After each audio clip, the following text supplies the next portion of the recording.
ঢাকার উপকণ্ঠে এক গরিব পরিবারের ছেলে রাফি। ১ মাস পর এসএসসি পরীক্ষা, অথচ রাফির ঘরে নেই বিদ্যুৎ, নেই ভালো বই, আর পেটও সারাদিন খালি থাকে। বাবা রিকশাচালক, মা গৃহকর্মী। রাফির স্বপ্ন বড় হয়ে ইঞ্জিনিয়ার হবে, মায়ের কষ্ট দূর করবে। প্রতিদিন সন্ধ্যায় সে চলে যায় স্থানীয় লাইব্রেরিতে, একমাত্র জায়গা যেখানে ফ্রি বিদ্যুৎ ও বই পাওয়া যায়। সবার হাসাহাসির মধ্যেও সে পড়ে গণিত, পদার্থ, ইংরেজি যতটা সম্ভব। লাইব্রেরির এক বৃদ্ধ কেয়ারটেকার আবু চাচা সবসময় তাকে উৎসাহ দিতেন। রাফি, শিক্ষা হলো গরিবের একমাত্র অস্ত্র। পরীক্ষা আসে।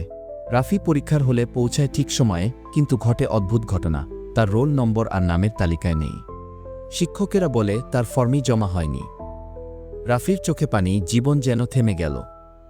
সে মাথা নিচু করে চলে যায় লাইব্রেরিতে, আবু চাচার কাছে। সব খুলে বলে। আবু চাচা শান্তভাবে বলে, তুই কি মনে করিস পরীক্ষার কাগজই তোর ভবিষ্যৎ ঠিক করে দেবে? রাফি চুপ। এরপর কয়েকদিন কেউ রাফিকে লাইব্রেরিতে দেখতে পায় না। হঠাৎ একদিন রাফির লেখা একটা বই লাইব্রেরির টেবিলে পড়ে থাকতে দেখা যায়। 10 মিনিটে শিক্ষা। দেখা যায় রাফি ইউটিউবে শিক্ষা নিয়ে ভিডিও বানাতে শুরু করেছে, যেখানে গরিব ছাত্রদের জন্য মোটিভেশন, শর্ট ট্রিক্স ও পড়ার কৌশল শেখায়। তার ভিডিও ভাইরাল হয়ে যায়। ধীরে ধীরে স্পন্সর পায়, আয় শুরু হয়। 2 বছর পর রাফি এখন দেশের অন্যতম অনলাইন এডুকেটর। হাজারো গরিব ছেলে মেয়ে তার ভিডিও দেখে অনুপ্রাণিত হয়। একদিন সে আবার সেই লাইব্রেরিতে আসে, আবু চাচার হাতে একটা মোটা খাম তুলে দেয়। এটা লাইব্রেরির জন্য চাচা। আমিও একদিন এখান থেকেই শুরু করেছিলাম।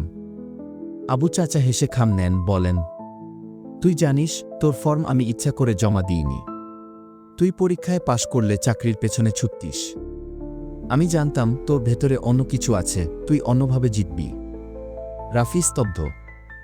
কিন্তু বুঝে ফেলে পরীক্ষার নম্বর নয়, আসল শিক্ষা জীবনের রাস্তাটা বুঝে সামনে এগিয়ে যাওয়া।